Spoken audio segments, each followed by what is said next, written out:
미국엔 나스닥, 우리나라엔 코스닥이 있다면 뉴스쇼에는 뉴스닥이 있습니다. 뉴스쇼 증권시장 뉴스닥, 오늘도 두 분의 패널 모셨어요. 국민의힘의 김재섭 의원, 더불어민주당 전용기 의원, 어서 네, 오십시오. 안녕하세요. 네, 안녕하세요. 도봉구의 김재소입니다. 네, 저는 화성정의 전용기입니다. 아니, 한 분이 꼭 이렇게 지역구를 말씀하시면 다른 한 분이 안 하시면 어색해요. 이게 어쩔 수가 없는 일 같더라고요. 그래서 동네 이름까지 얘기해야 되나 하다가 두 분이 좀 맞추고 나오세요. 알겠습니다. 오늘 뉴스닥 본론 들어가기 전에 체코 순방을 마치고 어제 귀국한 윤석열 대통령 부부 모습부터 잠깐 좀 보고 올까요? 공항에 귀국하는 장면, 화제의 장면 잠깐 보겠습니다. 이렇게 내려서 영상이 없나요? 예. 윤석열 대통령이 이제 이상민 행안부 장관과 인사를 하면서 악수하면서 아마 그 수해 상황을 좀 보고받았다고 해요. 그래서 이렇게 한 2, 30초 정도 이야기를 나누고 한동훈 대표와 1초 컷 악수? 뭐 이렇게 제목들이 붙던데 굉장히 짧은 악수를 나눴다 해서 또 설왕설래가 많았습니다. 김재섭 의원님, 원래 네. 과거 대표들은 뭐 어깨도 좀 두드리고 뭐라고 한마디도 건네고 그랬는데 너무 1초 컷이다 보니까 어떻게 보셨어요?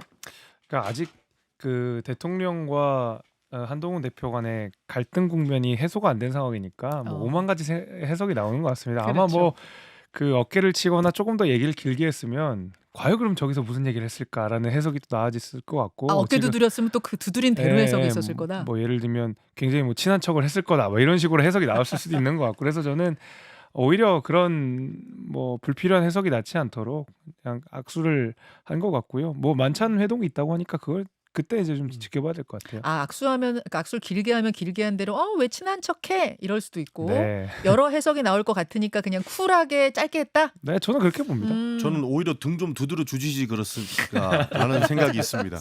저렇게 짧게 악수하니까 한동훈 대표의 표정도 별로 안 좋은 것 같고 다시 한번 보여주세요. 네, 저런 해석이 안 나올 수가 없는 것 아닙니까? 그래서 대통령께서 좀 대승적으로 악수도 좀 길게 하고 네, 등 한번 두들겨 줬으면 이렇게 유난 갈등 우리가 오해하고 있나 이런 생각을 했을 텐데 그 부분이 좀 아쉽긴 합니다.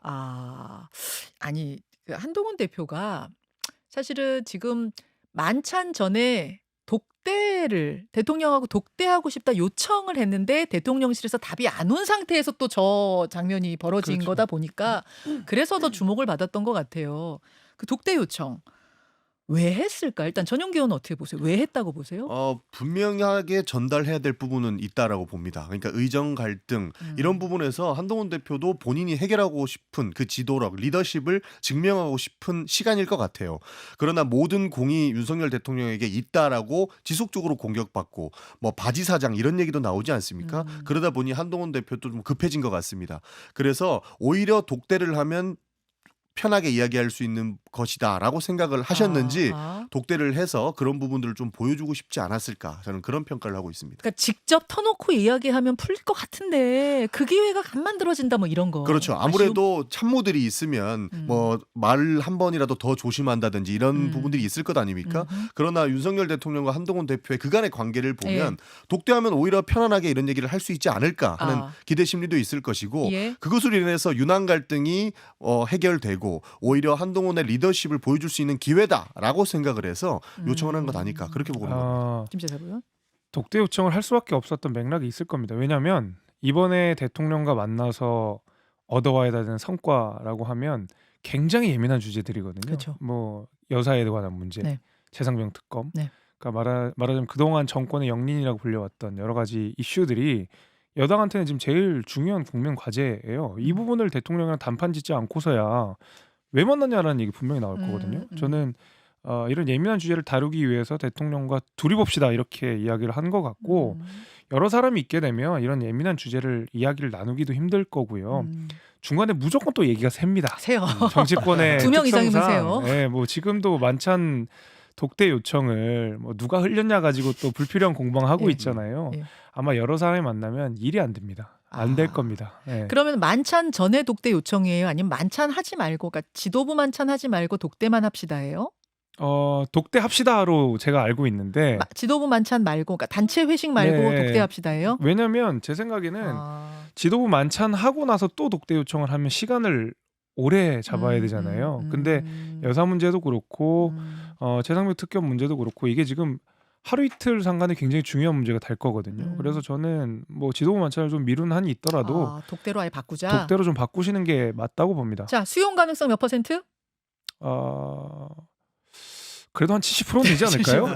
전용기 의원? 저는 5대5라고 봅니다. 아, 반반? 한동훈 대표는 100% 만나고 싶어 할 것이고 어. 윤석열 대통령은 0% 만나고 싶어 할 거라서 아, 그럼 수용은 안 할 거라고 보세요, 대통령이? 대통령께서는 수용할 필요가 없다라고 생각을 할 아, 겁니다. 수용 가능성 0%? 네가 따라와야지 우리가 왜 그 이야기를 들어줘야 되냐 이런 생각을 아. 가질 가능성이 높다고 보는 겁니다. 야, 0%대 70% 간극이 굉장히 큰데 네. 오늘 바로 답이 뭐 나올 테니까 네. 두고 보기로 하죠. 뉴스닥 본론으로 가겠습니다. 두 분이 가져오신 상한가 하한가 확인합니다. 먼저 김재섭 의원 뭐 골라오셨어요?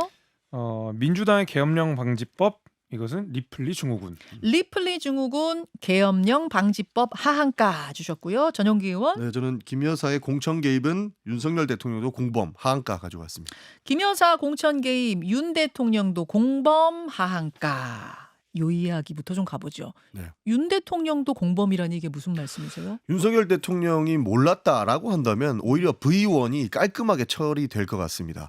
그동안 V1, V2 이런 얘기 있었지 않았습니까? 뭐 어허. 보통 대통령을 지칭하는 V자가 네. 이 요즘에는 그 김건희 여사를 지칭한다 이런 얘기가 많이 나오는데 윤석열 그 대통령이 모르는 상태에서 김건희 여사가 국민의힘에 공천 개입을 할 수 있겠느냐 하는 측면에서 만약에 이것이 사실이라면 김건희 여사의 공천 개입이 사실이라면 윤석열 대통령도 빠져나가기 힘들다라는 의미에서 이렇게 공범이다 하한가다 가지고 왔습니다. 근데 이게 공범이 되려면 일단 김건희 여사가 정범이라는 전제가 있어야 되거든요. 예. 근데 민주당이 지금 김건희 여사가 정범이라는 증거도 내놓지 못하고 계속 냄새만 풍기고 있는 상황에서 갑자기 한 달이 더 뛰어 건너서 윤석열 대통령까지 공범이라고 하는 거는 뭐 논리체계 안 맞는 이야기. 거기서 하나 더 나간 것도 있잖아요. 한동훈 대표도 공범이다. 그러니까요. 이제 뭐 그렇게 따지면 진짜 국민의힘 전체가 다 그 공범이 될 거예요. 뭐 너도 공천 과정 알지 않아? 너도 그 과정에 공천 어허. 받지 않았니? 그렇게 될 텐데. 예, 예.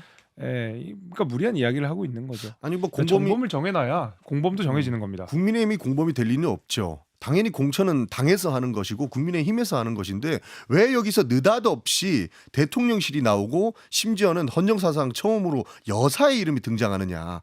보통 이런 정가의 이런 내용들을 보면 뭐 청와대에서 개입했다, 대통령실에서 개입했다 이런 이야기들은 은근히 많이 나오는 이슈들이거든요. 그런데 여사의 이름이 나온다? 이 부분은 참 의아한 지점입니다. 그리고 민주당에서 했다고 이야기하는데 이거는 보도가 먼저 나오고 민주당이 확인을 해야 된다라고 주장하고 있는 측면이 거든요.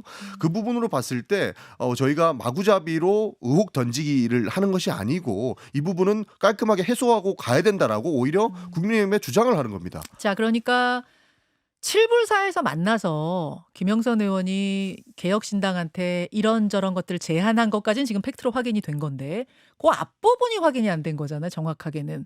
국민의힘의 김영선 의원이 김건희 여사의 어떤 개입 혹은 조언을 받아서 지역구를 옮기려고 했고 뭐 이랬다는 것 자체는 지금 완전하게 물증으로서 지금 입증이 된 건 아닌데 민주당에선 개연성이 상당히 높다고 보시는 거고 국민의힘에서는 그거는 명태균 씨라는 분의 허장성세 아니냐 어떤 물증이 있느냐 이런 말씀이시고 그러니까 민주당이 확인한다고 하셨는데 저도 민주당이 확인을 해줬으면 좋겠어요. 저도 답답하거든요. 이거 어허. 볼 때마다 우리가 이런 이야기를 계속 해야 되는 것도 여야 모두에게 별로 좋은 일 같지 않고 민주당이 확인을 해주셨으면 좋겠는데 국민의 입장은 아니다라고 얘기했잖아요. 부존재를 증명할 수는 없는 거거든요. 그러면 민주당이 확인을 하고 싶으면 이 사안에 대해서 구체적인 물증이나 아니면 아주 세밀한 정치적 공격을 통해서 저희가 받지 않을 수 없도록 뭐 증명하지 않을 수 없도록 이야기를 해주셔야 되는데 저희는 아니라고 했음에도 불구하고 계속 확인해달라고 하니까 아니라는 말밖에 못하는 거예요. 그러면 민주당이 존재를 증명해야 되는 거고 지금 아무거나 던지지 않는다라고 그냥 막 던지는 게 아니라고 말씀하셨지만 막 던지지 않았는 것 치고 이 문제까지 다 특검으로 안에 넣어서 지금 다 던지려고 하는 상황이거든요. 그러니까 저는 조금 더 정밀하게 이야기를 하셔야 국민의 입장에서도 뭐라고 대응을 하는 거지 계속 주변 제3자, 제4자들의 이야기를 가지고 뭔가를 증명해달라고 하는 거는 이거는 뭐 논리 체계에 맞지 않는 그래서 사실 내용이죠. 뭐 실체적 진실이 드러나기 위해서는 당연한 물증이 나와야겠죠. 그러나 그 부분은 뭐 본 사람들이 쥐고 있고 심지어 그 당사자로 지목되는 사람이 숨기고 있기 때문에 그 부분을 바로 증명하기는 좀 어려울 것 같습니다. 그래서 이 부분을 밝히기 위해서 말씀하신 것과 같이 특검 안에 김건희 여사의 공천 개입을 넣어놨으니까 이거 확인하고 싶으시다면 특검을 받으시면 됩니다. 지금 김영선 전 의원한테는 그 캡처가 있다는 거잖아요. 그러니까 뭐 많은 보도에 의하면 그분은 가지고 있고 그걸로 딜을 시도했다라는 것 아닙니까? 그런 측면에서 확인이 충분히 가능한 수준이죠. 그럼 그래서 김영선 의원이 그거 내놓으시면 되는 거잖아요, 지금 사실은. 그럼 그 내용이 정말로 개입 수준이냐 아니냐 혹은 있냐 없냐 뭐 이게 다 증명이 되는 걸 텐데. 저는 내놓지 않을 수 없을 거라고 봅니다. 왜냐하면 지금 그 김영선 전 의원이 예. 그 명태균 씨라는 분한테 6,300만 원을 건넨 정황이 지금 있고 그건 그거는 이제 뭐 2022년. 좀 오래된 이야기지만 그리고 그걸 물론 내가 빌려준 돈 받았다고 이야기는 하지만 뭐 대가 관계가 있는지 여부를 지금 수사하고 있는 상황이기 네. 때문에 만약에 대가 관계를 증명하기 위해서는 그 문자의 내용이 핵심일 거거든요. 그러면 당연히 검찰 수사 내에서 음. 어떤 문자가 오고 갔는지 지금 문자가 있다고 주장을 하는 상황이면 음. 당연히 그 내용을 확인하게 될 거고 만약에 검찰에서 대가 관계가 있는 죄송합니다. 문자가 나온다면 이거는 뭐 국민의 입장에서도 실드가 불가능한 일이죠. 자, 그러면 지금 이미 말씀을 하셨으니까 제가 주말 사이에 새로 추가된 뉴스를 좀 정리해 드릴게요. 먼저 김영선 전 의원이 2022년 재보궐에 당선된 뒤 2달 후에 명태균 씨한테 6,300만 원을 전달한 정황이 포착됐다는 JTBC 보도가 있었습니다. 여기에 대해서 명태균 씨는 그거 빌려준 돈 받은 거다 이렇게 얘기를 했고요. 또 하나 새로운 뉴스는 SBS 보도인데 이번 총선입니다. 이번 총선 전에 김영선 전 의원이 국민의힘 공관위에다가도 김 여사 공천 개입을 폭로하겠다라면서 나 공천 달라 압박을 했다는 거예요. 이 내용을 한동훈 위원장도 보고를 받았는데 원칙대로 컷오프를 했다. 이런 내용이 또 SBS에 보도가 됐습니다.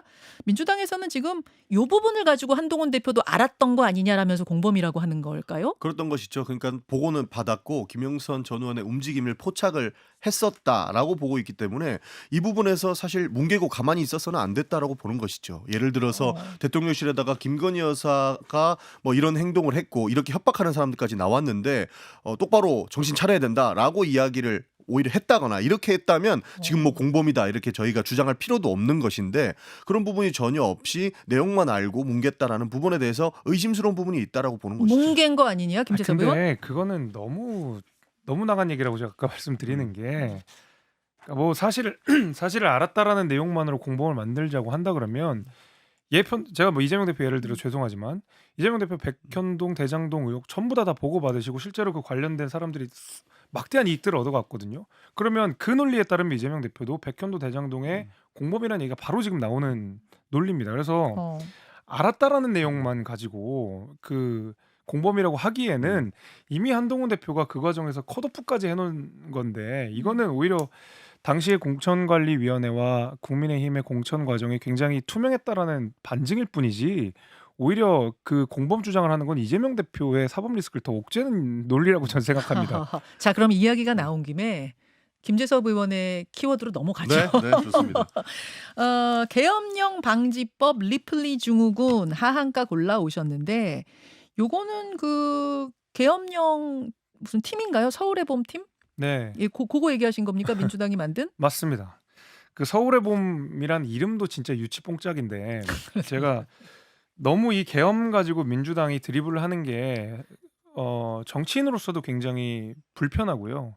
국민으로서도 아주 모욕적이라는 느낌이 듭니다. 왜냐하면 지금 우리 군이 어떤 군인데 예를 들면 대통령이 계엄을 내린다고 해서 그 군이 따라줄 리도 없는 상황이고요. 그건 우리 군을 모욕하는 일이라고 저는 보고요.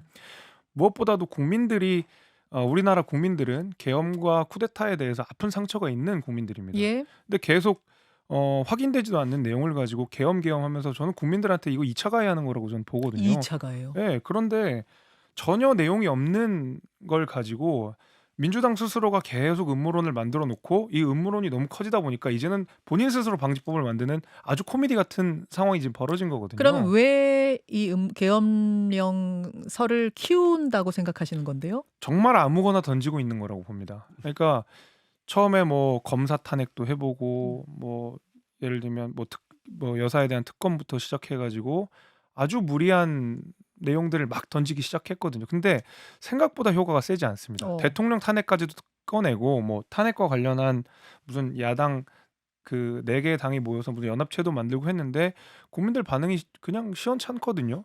근데 이재명 대표에게 남은 시간은 길지 않기 때문에 아무 말이나 막 던지다 보니까 말의 인플레가 계속 심해지다 말의 보니까 인플레. 계엄까지 간 거죠. 근데 이제 계엄이라고 하는 게 아무리 민주당이 급하다고 해도 꺼내면 안 되는 것이 제가 말씀드린 대로 우리 군에 대한 모독이고 전 국민에 대한 모욕이라고 생각하기 때문에 일종의 그렇습니다. 이것도 그러면 이재명 대표, 이재명 리스크에 대한 방탄용, 쉴드용이라고 보시는 거예요? 저는 그렇게 연막 피우는 자, 거라고 봅니다. 전용기 의원님. 전혀 관계가 없다는 말씀 먼저 드립니다.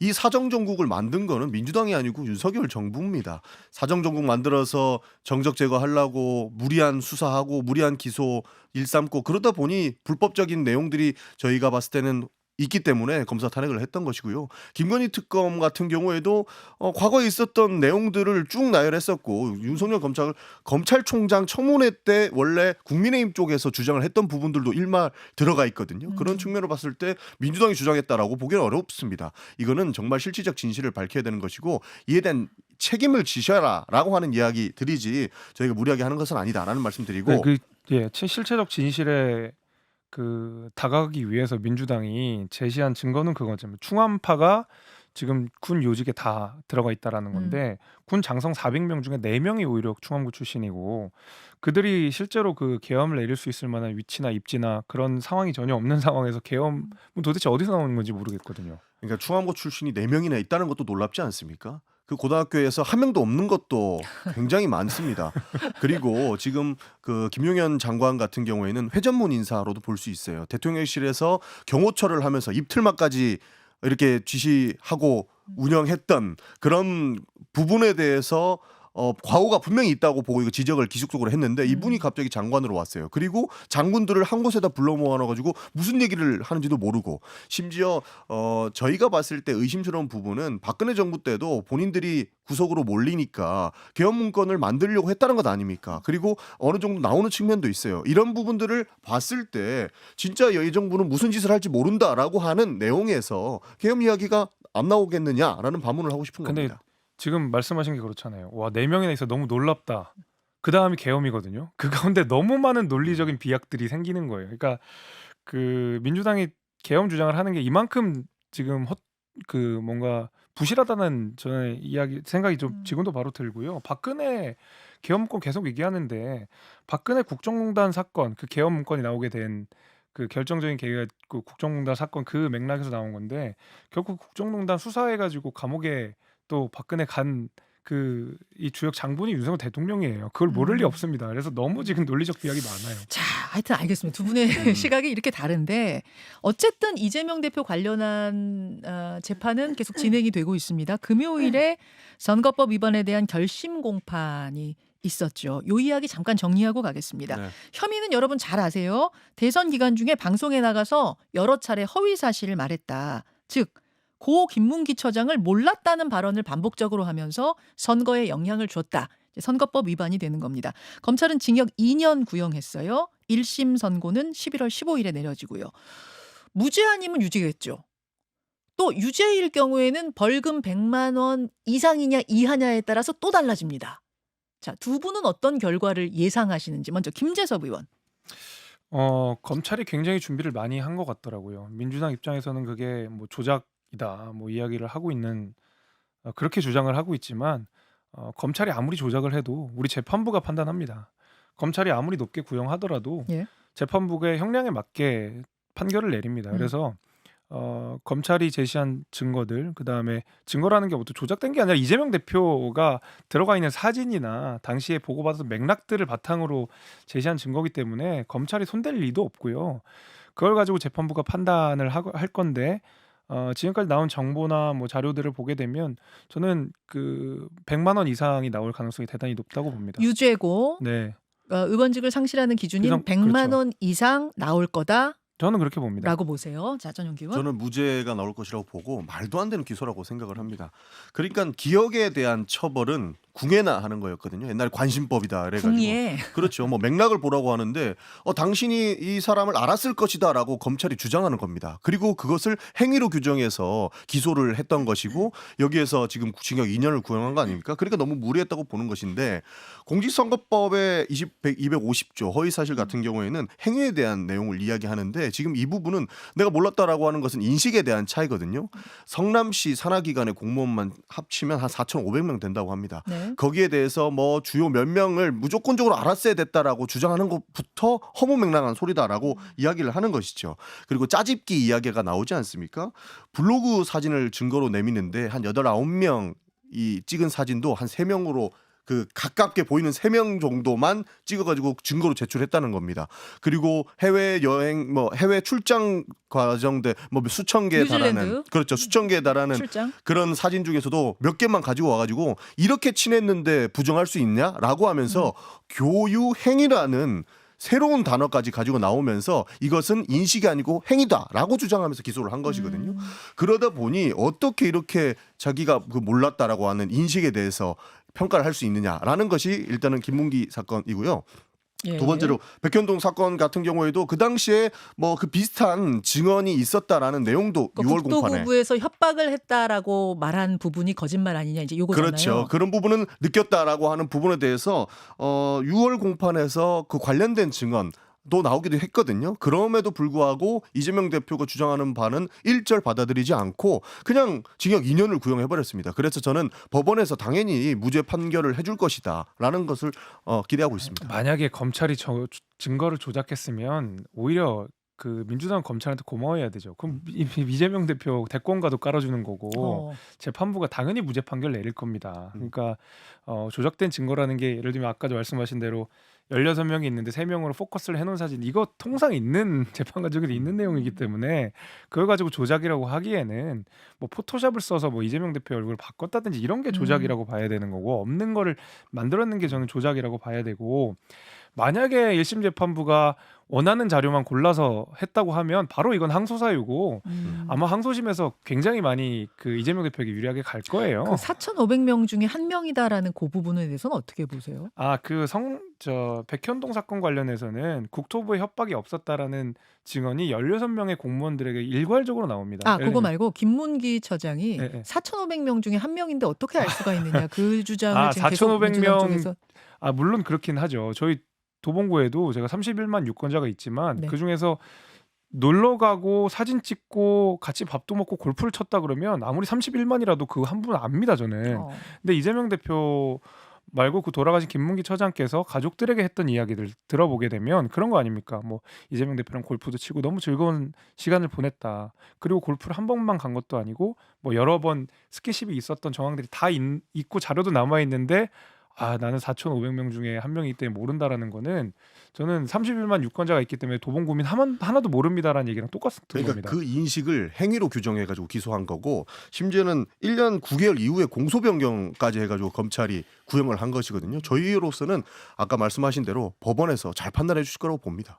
저는 골프를 안 쳐봐가지고 네. 이게 같이 라운드를 이제 몇 번 갔다는 거 갔어도 모를 수 있다라는 민주당과 골프라는 건 하루 종일 치고 나면 기억이 안 날 수가 없다라는 이 국민의힘 쪽의 주장 들을 때마다 저는 좀 안 가봐가지고 이게 어떨지 그런데 혹시 통상적으로 네. 뭐 골프를 국내에서 친 게 아니었잖아요 그때. 뉴질랜드 가서 네, 멀리 가서 치셨고 그 이후에 그 과정 속에서 계속 같이 동행을 하셨거든요. 이건 모른다는 건 글쎄 관심법이 아니라도 누구나 거짓말인 걸 충분히 사회 통념상 알 수 있을 것 같은데요. 그 출장은 굉장히 많이 네. 가는 거고 결정을 하는 결정권자가 많은 공무원들을 같이 동행하는 그런 장소에서 모두 하나하나를 다 알고 있다라고 하는 것들은 관심법입니다. 자, 바로 이 부분이 이제 엇갈리는 포인트. 11월 15일에 어떤 결과가 나올지 주목하시면 되겠습니다. 두 분 고맙습니다. 감사합니다. 김현정의 뉴스쇼는 시청자 여러분의 참여를 기다립니다. 구독과 좋아요, 댓글 잊지 않으셨죠? 알림 설정을 해두시면 평일 아침 7시 10분 실시간 라이브도 참여하실 수 있습니다.